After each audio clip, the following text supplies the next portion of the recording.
Hello everyone, welcome back to my channel. I hope आपने last 2 sessions देख लिए हैं। आज मैं सेशन 3 पे हूँ, एमएस एक्सेल के बेसिक्स के।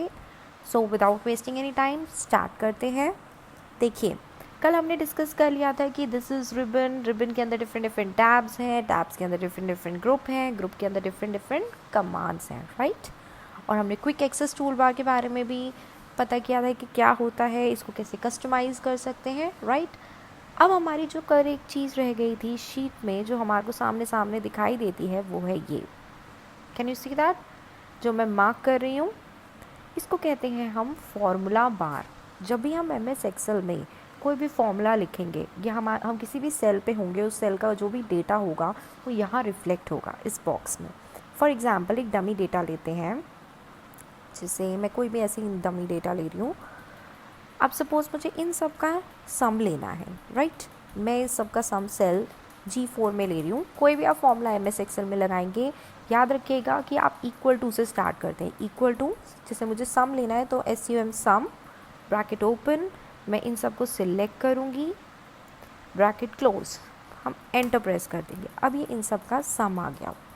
देखिए, जब आप सेल C4 पे हैं तो यहाँ पे क्या दिख रहा है? 78, क्योंकि यहाँ पे कोई फॉर्मूला नहीं लगा है, डेटा है, तो ये डेटा ही रिफ्लेक्ट कर रहा है, नंबर है, ठीक है, तो ये नंबर ही रिफ्लेक्ट कर रहा है। जैसे यहाँ पे D4 में भी 45 लिखा हुआ है, तो फंक्शन बार में ये फॉर्मूला बार में भी आ रहा है 45, राइट। जैसे यहाँ पे भी 58 लिखा हुआ है, तो यहाँ पे भी फॉर्मूला बार में 58 आ रहा है।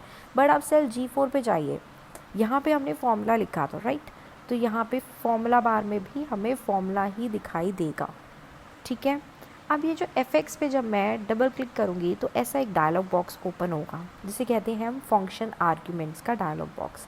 ये हमें बताता है कि एक्चुअली कौन सा फॉर्मूला में क्या लगा है, कैसे सम हुआ है, ये सब आपको डिटेल बताता है। आगे चल के आपको बहुत हेल्प करेगा कि कोई फॉर्मूला में आपको कोई दिक्कत आ रही है तो this is going to help you, okay. दूसरी चीज़, ये हो गया हमारा फॉर्मूला बार के बारे में डिस्कशन। अब देखिए, जब मैं बहुत सारी सेल्स को ना सिलेक्ट कर लेती हूँ, जैसे मैंने यहाँ पे बहुत सारी सेल्स सिलेक्ट करी हुई है, जब हम बहुत सारी सेल्स को सिलेक्ट करते हैं तो हम उसको कहते हैं रेंज, राइट। तो जैसे कि अब रेंज कहाँ से स्टार्ट होती है? ये this is the starting cell of the range, cell C6, और एंड सेल कौन सी है? H10, okay. ये रेंज बहुत ज़रूरी है, जब हम अपना फॉर्मूला लिखेंगे तो रेंज की कंसेप्ट बार बार यूज़ होगा, फाइन। सो आगे बढ़ते हैं। हाँ जी, चलिए, देखिए मैंने यहाँ पे एक डमी डेटा लिया है, और इस डमी डेटा के थ्रू मैं आपको थोड़ा बहुत नेविगेशन के बारे में बताने वाली हूँ, बेसिकली शॉर्टकट्स के बारे में बताने वाली हूँ, जो आगे चल के आपको एक्सेल के बड़े डेटा में काफ़ी ज़्यादा हेल्प करेगा। क्योंकि अभी फ़िलहाल हम बहुत छोटा सा डेटा देख रहे हैं, बट जब आप बड़ी बड़ी कंपनीज़ में काम करते हैं, अपना बिजनेस करते हैं, तो उसमें बहुत सारा डेटा हो जाता है। तो आप ऐसे बार बार शिफ्ट करके या फिर एरो की करके बार बार नहीं ऊपर नीचे जा सकते, it is very time consuming.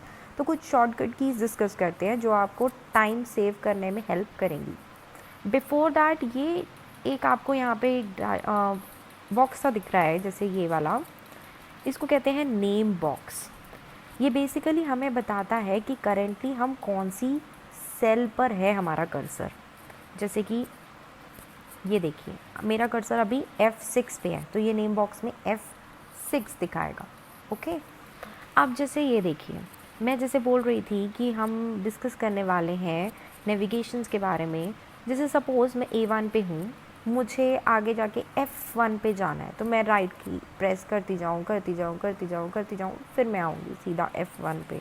But suppose मैं A1 पे हूँ और मुझे टाइम सेव करना है, ऐसे बार बार राइट की नहीं प्रेस करनी, तो I will do, I will press control plus right की, मैं इमीडिएटली F1 पे आ जाऊँगी। अब मैं वापस से F1 से A1 पे जाना चाहती हूँ, जैसे लास्ट फिल सेल से फर्स्ट फिल सेल पे जाना चाहती हूँ, तो मैं क्या करूँगी? कंट्रोल प्लस लेफ़्ट की प्रेस करूँगी। देखिए, मैं वापस आ गई। सिमिलरली अगर मुझे A1 से A5 पे जाना है, तो मैं क्या करूँगी? ये फर्स्ट फिल सेल है और मैं लास्ट फिल सेल पे जा रही हूँ अगेन, तो मैं कंट्रोल प्लस डाउन की प्रेस करूँगी। वापस आना चाहती हूँ, कंट्रोल प्लस अप की प्रेस कर दूँगी, ठीक है। अब सपोज़ आप देखिए, आपको सिलेक्ट करना है ABC, तो आप क्या करेंगे कि आप शिफ्ट की प्लस राइट की प्रेस करें, आप एक एक को सिलेक्ट करते जाए, बार बार राइट की प्रेस करिए, शिफ्ट को दबा के ही रखिए।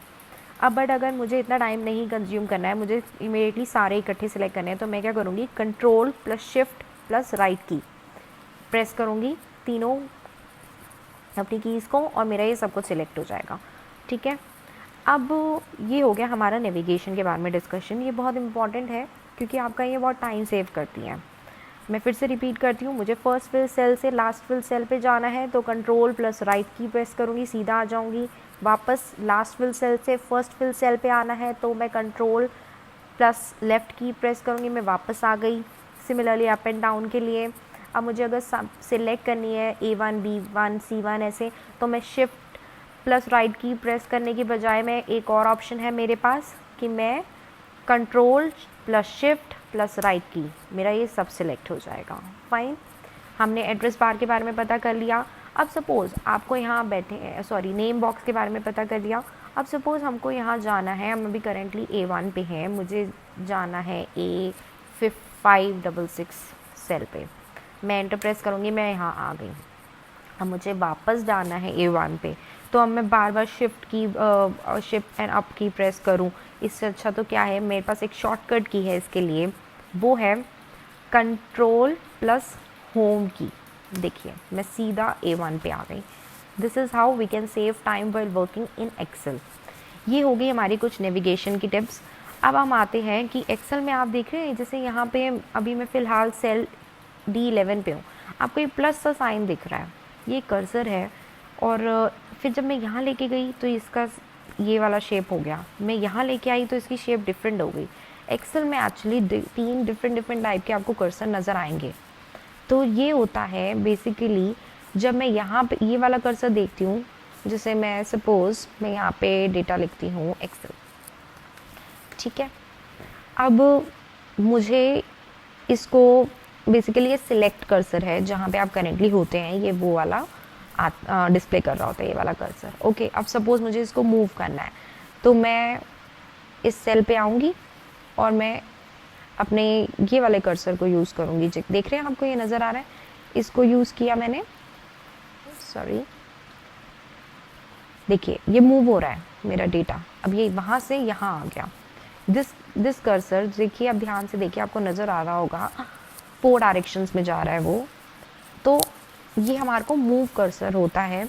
और सपोज़ मुझे ये वाला कर्सर है, ये बेसिकली मुझे सपोज़ डेटा जो है मेरा G9 पे है और मुझे और भी नीचे वाली सेल्स में सेम डेटा चाहिए, तो मैं यहाँ पे इस वाले कर्सर को यहाँ पे रखूँगी राइट कॉर्नर पे, और आप देखेंगे जब मैं इसको नीचे डाउनवर्ड लेके आऊँगी तो ये सब में फिल कर देगा। This is fill cursor.